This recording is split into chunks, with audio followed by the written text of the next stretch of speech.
오늘은 호산나 우리 왕이여 함께 말씀을 나눕니다. 구약 성경에는 여러 절기들이 나타납니다. 하나님이 정해주신 절기들이 있습니다. 유월절, 그 다음에 장막절, 초막절, 이게 유대인들의 3대 절기입니다. 유월절은 우리가 아는 대로 애굽에서 해방된 날을 기념하면서 어린 양의 피로 인해서 영원한 자유와 생명을 얻게 된 그날을 기념하는 유월절입니다. 초막절은 이 광야에서 하나님이 불기둥과 구름기둥으로 또 만나를 먹이시고 보호하시고 인도하시는 이 광야의 보호하심을 기념하면서 초막절을 지키고, 이 장막절은 가나안 땅에 들어가서 처음 농사해가지고 얻은 열매를 하나님 앞에 드리는 절. 구약에는 절기들이 많이 나오는데 신약에는 절기가 없습니다. 사순절, 오순절, 성탄절, 부활절, 종려주일, 고난주간, 성금요일, 심지어 어린이주일, 추수감사주일, 어버이주일, 그런 게 성경에는 없어요. 왜 없을까?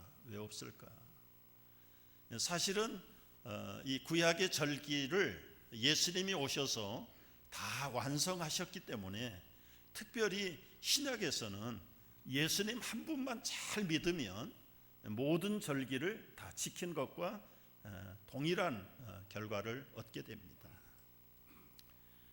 그러나 이제 교회 성도들이 예수님의 생애와 이 복음서를 묵상하는 가운데 이런 부분은 정말 중요하다. 그래서 예수님이 승천하신 이후에 300년, 400년이 지나면서 성탄절도 지키게 되고 오늘 모이는 종려주일도 그때부터 지키게 되었습니다. 우리가 절기를 지키면서 놓치지 말아야 되는 것은 이 본질, 내용을 놓치면 안 됩니다. 대개 모든 사람들이 특별히 절기를 지킬 때는 형식을 지키고, 그리고 비본질을 더 많이 지키는 경우가 있습니다. 우리가 성탄절에 예수님이 나심은 온데간데가 없고 비본질이 무성한 것처럼 오늘 종려주일도 마찬가지. 여러분, 우리 한국교회는 잘 안 지키지만 로마 캐토릭에서는 사순절이 시작되는 날 애쉬 웬스데이라는 걸 지켜요. 여기다가 이 죄를 발라서 모든 죄를 용서함 받았다 하는 사인으로 하루 종일 죄를 바르고 다니는 그 애쉬 웬스데이가 있습니다. 여러분, 여기다가 죄를 발랐다고 죄가 용서되는 겁니까? 그건 하나의 형식인데 그 형식 속에 담겨져 있는 본질은 회개하는 거예요. 우리의 모든 죄를 고백하고 주님의 이름으로 용서를 받는 것이 본질이에요. 오늘 종려주일을 지키면서 우리는 뭐 형식도 안 하지요. 여기 외국교회는 종려나무 십자가를 만들기도 하고 종려가지를 팜추리를 들고 예배를 드리기도 합니다. 그게 다 형식이지만 그 형식이 담고 있는 내용, 본질이 중요하다. 마치 여러분, 우리 결혼이 중요합니까? 결혼 예식이 중요합니까? 많은 사람들은 평생 이루어야 될 결혼보다 형식적인 결혼 예식에 더 많은 시간과 돈을 들이게 됩니다. 오늘 그런 우를 범하는 절기가 되면 안 된다. 그래서 이 종려주일의 본래의 뜻이 무엇인가 우리가 다시 회복하는 시간이 되면 좋겠어요. 옛날에는 호산나 주일, 도미니카 호산나 그렇게 불렀다고 합니다. 이제 오늘 예수님이 나귀를 타시고 2000년 전에 예루살렘 성에 들어오셨습니다. 그것은 만왕의 왕으로 오신 예수님을 공적으로 선포하는 하나의 왕의 대관식과 같은 모습이 나귀를 타시고 예루살렘에 들어오시는 예수님의 모습입니다. 이럴 때 그림이 딱 떠야 돼요. 우리 산부하고 선발이 조금 더 맞을 필요가 있어. 백성들은 팜추리를 꺾어 들고 자기의 겉옷을 카펫으로 대신 깔고, 그리고는 만왕의 왕으로 오신 예수님 호산나 호산나 열렬하게 응원을 합니다. 영접을 하는데 왜 그들이 그렇게 뜨겁게 영접을 할까요? 그럴 만한 이유가 유대인들에게는 충분히 있었습니다. 이스라엘 역사 속에 다윗 임금이 다스리던 40년간 가장 최고의 부요한 때가 그 다윗 임금 때입니다. 그때는 아시아 일부와 아프리카 일부까지 다윗 임금이 다 통치를 했어요. 그래서 그들로부터 조공을 받고 많은 물자들을 받아서 가장 부강을 했어요. 그게 사실은 앞으로 이루어질 하나님의 나라의 샘플입니다. 샘플. 40년밖에 가지 않았습니다. 다윗이 죽고 솔로몬이 뒤를 이어서 임금이 되고 그의 손자 르호보암 시대에는 한 나라가 이스라엘과 유다로 갈라져 버립니다. 얼마 가지 못해서 아시리아와 바벨론의 이 두 나라가 다 망해버립니다.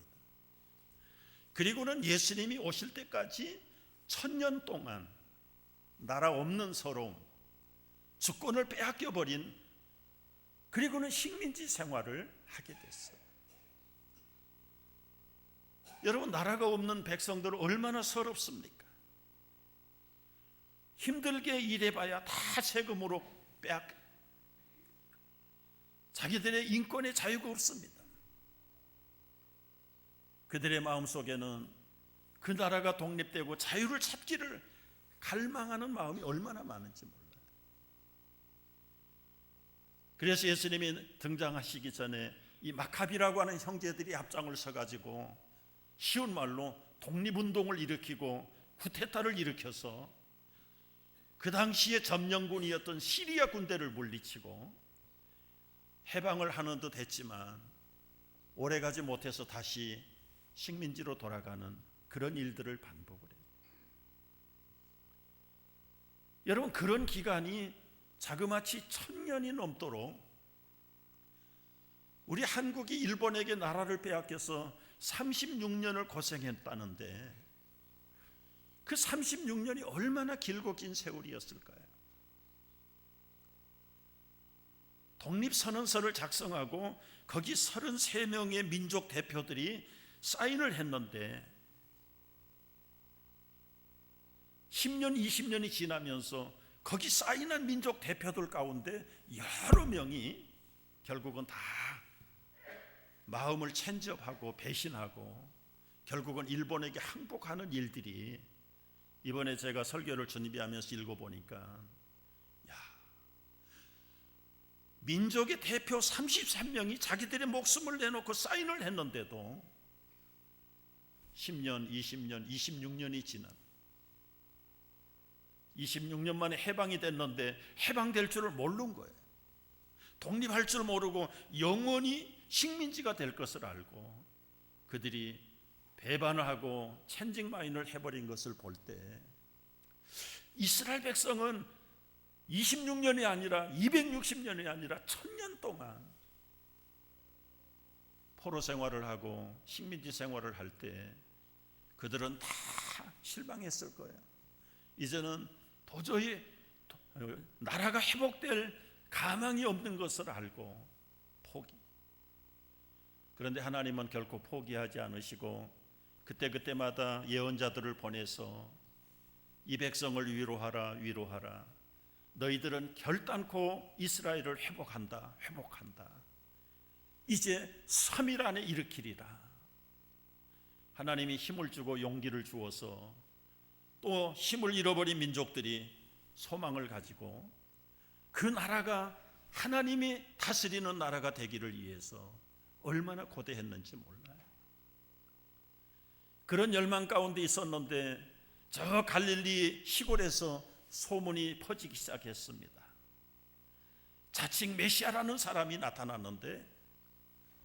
눈먼 자를 눈뜨게 한다, 안진뱅이를 일으키게 한다, 귀신을 쫓아내고 물리를 걸어댕기고 어린아이 도시락 하나 가지고 5,000명 10,000명씩을 먹인다. 막 소문이 이스라엘 온 나라에 갑자기 퍼지게 됐어. 그 소문을 들은 백성들은 야, 하나님이 약속하신 그 다윗의 후예가 이제 메시아가 나타나는가 보다. 얼마나 그들은 기대했는지 몰라요. 저 예수라고 하는 사람을 우리의 왕으로 세우기만 하면 이제는 로마도 물리치고 우리 나라도 회복하고 우리 자유와 우리의 배고픔과 질병이 다 회복되는 하나님의 나라가 임하겠구나. 그런 기대와 설렘 속에 예수 그리스도를 많은 사람들이 추종하기 시작했습니다. 그런데 들려오는 소식을 들어보니까 정치적인 메시아로서의 모습은 보이지 않고 오히려 로마의 앞잡이가 되어서 세금을 걷어다 바치는 세리들하고 먹고 마시고 친구하고, 이게 영 앞뒤가 맞지 않는 실망이 커지기 시작했어요. 아니, 진짜 메시아가 맞나? 아니, 어떻게 저 세리들하고 함께 먹고 친구가 될 수 있는가? 로마군을 물리치지 못할지라도 세리들을 버려야 될 텐데. 백성들은 실망이 커졌습니다. 예수님을 소개하던 세례 요한도 감옥에 갇혀 있는데 마음에 혼란이 일어났어요. 정말 내가 지금까지 선전하고 가르쳤던 예수, 저분이 메시아가 진정 맞는지 안 맞는지, 세례 요한도 그리스도에 대한 정체성이 흔들리기 시작했어요. 그래서 제자들을 예수님에게 보냈습니다. 오실 메시아가 당신입니까? 아니면 우리가 다른 메시아를 기다려야 합니까? 얼마나 혼란스러웠으면 세례 요한이 이런 질문을 예수님에게 했을까요?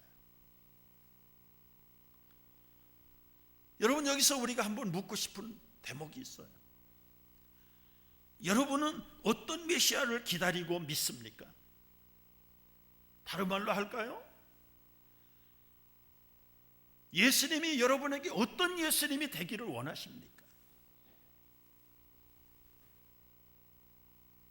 그 당시 유대인들은 예수님이 정치적인 메시아가 되기를 원했어요. 우리는 지금 자유국가에 살기 때문에 정치적인 메시아는 필요 없습니다. 그렇죠? 먹고 살기 힘든 민족들에게는 예수님이 빵의 문제를 해결해 주기를 원합니다. 병든 자에게는 병을 고치는 메시아가 되기를 원합니다. 우리와 우리 자녀들이 성공하고 행복한 삶을 원하는 그 행복의 메시아를 원하는 게 보통 사람들의 모습이에요. 우리 한국이 1950년 한국 전쟁을 당하고 났어요. 나라가 다 파괴됐어요. 공장이고 집이고, 그리고는 너무너무 가난하게 살고, 그때 교회 모여서 성도들은 하나님 앞에 빵을 달라고 부르짖었어요. 경제적으로 부유하게 해달라고 부르짖었어요. 하나님이 그 기도를 들으셔서 부자 되게 했습니다. 지금은 세계 12번째 부자의 나라로 올려놨어요. 군사 독재가 나라를 다스릴 때 감옥에 끌려가면서도 하나님 이 나라에 자유를 주시고 민주주의를 주시고 인권이 침해를 받지 않는 나라가 되게 해달라고 성도들이 부르짖었어요. 하나님이 그 기도 들으셨습니다. 지금은 한국만큼 민주주의가 앞서가는 나라가 없어요. 얼마나 민주주의가 앞서가는지, 죄 지은 사람이 경찰들을 두들겨 패도 경찰들이 도망을 당기는 나라가 지금 한국입니다. 여러분 한번 이 종려주일에 예수님을 왕으로 영접하는데 여러분이 예수님이 여러분에게 어떤 왕이 되어주시기를 원하는지 한번 검토해보자고. 어제 새벽에 어떤 선교사님 오셔가지고 그렇게 우리에게 물으셨어요. 예수님이 왜 십자가에 죽으셨을까요? 우리 아들, 딸들 좋은 학교 가고 행복하게 되게 해달라고 예수님이 십자가에 죽으셨을까요?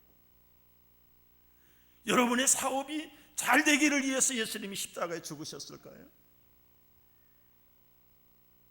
좋은 차, 좋은 집에 살게 해달라고 예수님이 십자가에 죽으셨을까요? 그게 아니잖아요.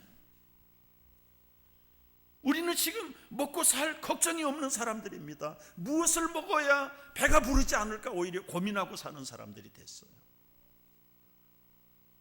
조금 병이 들어도 병원에 가면 되고 의사 약을 쓰면 어느 정도 고칠 수 있는 시대에 살고 있어요.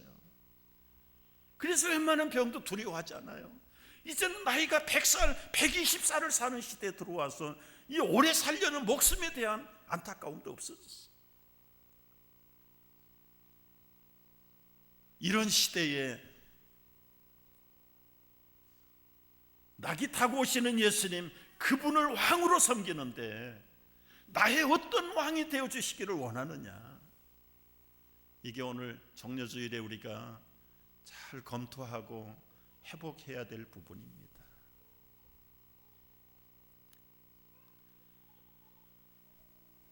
예수님은 제자들에게, 세례 요한의 제자들에게 이렇게 말씀하셨어요. 마태복음 11장 6절에 보면 누구든지 나로 말미암아 실족하지 아니하는 자는 복이 있도다.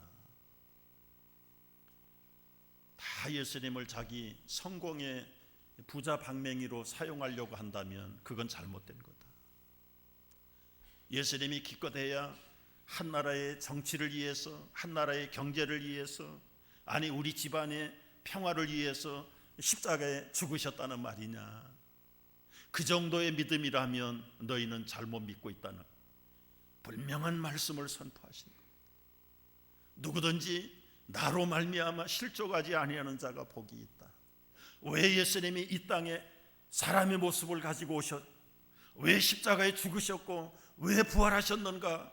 그 십자가의 의미, 예수님의 인간 되심의 그 참뜻을 제대로 알지 못한다면 그야말로 상업을 위해서 크리스마스를 이용하는 사람들이나 절기를 형식적으로 지키는 정치적인 메시아를 기대했던 그 옛날의 예루살렘의 백성들이나 오늘날 우리의 행복과 성공을 위해서 예수를 이용한다면 우리도 실족하고 있는 사람들 속에 한 무리가 될 수밖에 없는 것이죠. 왜 예수님이 이 땅에 오셨을까요? 왜 죽으시고 왜 부활하셨을까요? 빌라도에게 대답한 말씀 속에 잘 나타나 있습니다.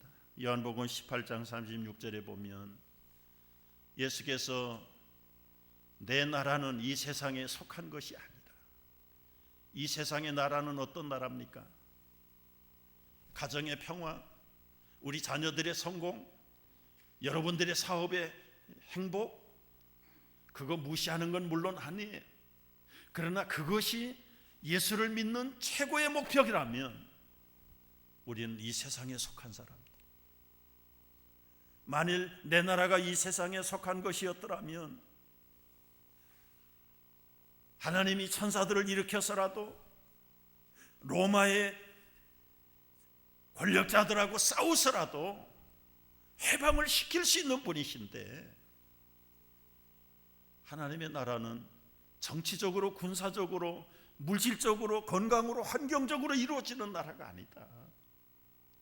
내 나라는 여기에 속한 것이 아니다. 인간들의 생각 속에 갇혀 있는 나라가 아니다.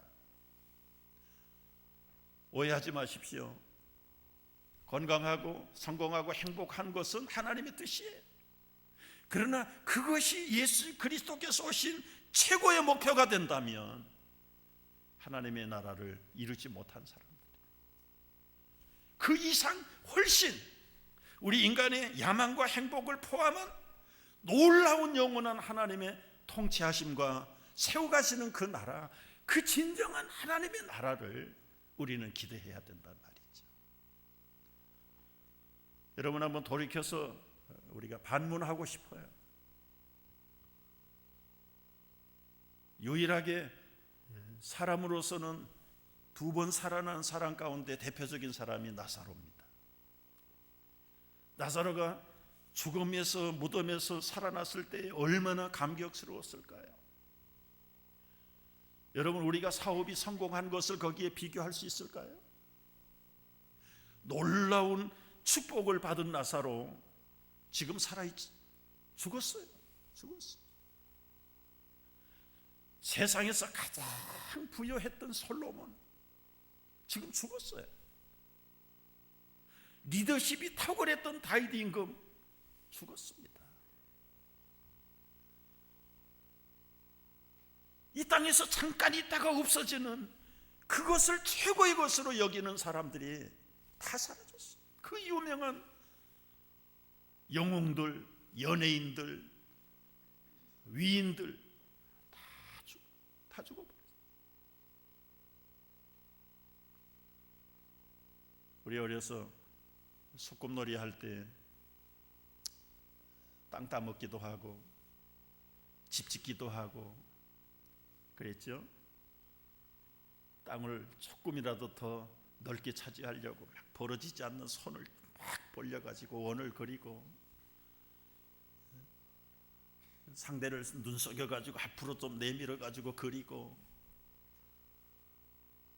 그러다가 엄마가 야 와서 저녁 먹어라 그러면 조금도 미련 없이 내버리고 가는 거예요. 여러분, 소꿉장난이 조금 확대된 것이 우리 세상살이 아닙니까? 이 세상에 아무리 좋은 것을 가지고 있어도 잠깐 있다가 없어질 인생 가운데 진정한 하나님의 나라는 무슨 의미가 있느냐는 거예요. 하나님의 나라는 이 세상에 속한 것이 아니라 영원한, 거기에는 죽음도 고통도 없는, 하나님이 친히 다스리시고 하나님을 즐거워하며 이 세상의 모든 속한 것들을 초월하는 그 기쁨, 얼마나 기쁘면 세세무궁토록 찬송만 하는 그 나라의 모습일까. 찬송 싫어하는 어느 집사님이 아이고 천국 가서 세세무궁토록 찬송만 하면 그것도 고민이네. 염려할 거 없어요, 여러분. 그건 찬송이 아니라 그저 노래예요, 노래. 진짜 찬송은 막을 수가 없어. 영원히 끝이 없어. 불러도 아쉽고 또 부르고 싶은 것이 진정한 찬송이기 때문에 24장로들과 천군 천사들과 더불어서 우리가 천국에서 영원한 그 찬송을 통한 쾌락 중에 쾌락을 주님의 통치하심 가운데 누리게 되는 것입니다. 문제는 죽어서만 가는 천국의 기쁨이 아니라 종려주의를 통해서 예수님을 영접하는 사람들 속에 그 하나님의 나라가 이 땅에 임했다는 사실을 깨달아야 될 줄로 압니다. 오늘 나귀를 타고 오신 예수님, 어떤 메시지를 던지시고 있습니까? 3가지 메시지가 있어요. 하나는 이 땅에 평화의 왕으로 예수님이 오셨어요. 에베소 2장 16절 말씀을 보면 십자가로 이 둘을 한 몸으로 하나님과 화목하게 하리 하십니다. 모든 인생은 하나님과 원수가 되어서 하나님의 축복을 받을 수도 없고 우리가 하나님께로 갈 자가 없는 죄로 가운데 막혀있는 원수된 존재들이었는데 예수님이 오셔서 그 십자가를 통해서 하나님과 원수된 인간들을 하나 되게 하시는 그 놀라운 평화의 복음의 메신저가 되시려고 예수님이 이 땅에 오셨다는 것입니다. 하나님과 원수된 것은 우리가 성공한다고 해결되는 게 아닙니다. 부자가 됐다고 해서 하나님과 원수된 것이 하나가 되는 것이 아닙니다. 내 꿈을 이루었다고 해서 하나님과 원수된 것을 화목되게 할 수 없습니다. 오직 하나님과 우리 사이에 십자가를 지신 예수 그리스도를 통해서 하늘의 평강을 우리가 누리게 될 줄로 믿습니다. 이 일을 위해서 예수님이 평화의 왕으로 오신 거예요. 나귀 타고 오신 예수님 그림을 한번 다시 보세요. 장군들은 나귀 타고 싸우지 않습니다. 나귀를 타는 사람들은 어린아이들이 장난할 때 나귀 타는 거예요. 가벼운 짐을 실어 나를 때 나귀를 이용하는 겁니다. 진짜 원수들하고 싸우고 적군들하고 싸울 때는 늠름한 군마를 타야 돼. 군마를 타야 돼. 정치적인 해방위에서는 그 늠름한 말을 타야 이길까 말까 하는데 예수님이 어떻게 나귀를 타시고 평화를 성취할 수 있단 말입니까? 저분은 십자가 그리고 하나님과 원수된 인간 사이에 당신이 희생의 제물이 되어서 하나님과 우리 사이를 화목의 제물이 돼. 예수님은 희생의 왕으로 오셨어요. 갈라디아 1장 4절의 말씀을 봐도 증거합니다. 그리스도께서 하나님 곧 우리 아버지의 뜻을 따라 이 악한 세대에서 우리를 건지시려고, 우리의 죄를 대속하시려고 자기 몸을 십자가에 내어주셨으니 영광이 그에게 세세토록 있을지어다. 여러분, 어느 나라처럼 원자탄을 가지고 있다고 해서 진정한 평화가 이루어지는 거 아니에요.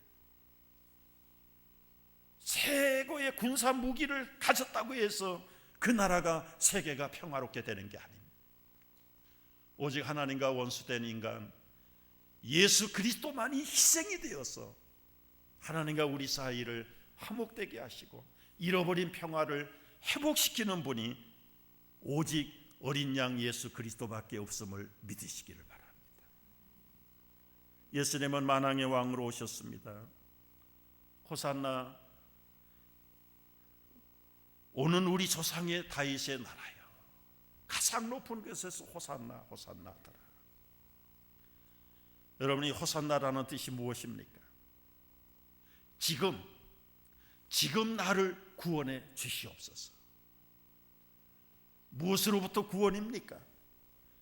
여러분, 경제적인 가난과 질병과 우리 인간의 한계로부터의 구원이야.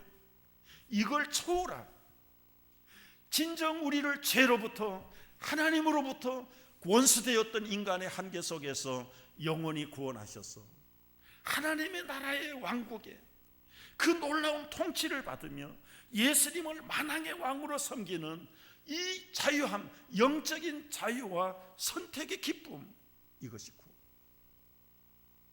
천년 만년 누리다가 없어질 구원이 아닙니다. 세세무궁토록 누릴 수 있는 하나님의 놀라운 그 축복이 구원의 개념인 것을 분명히 합니다.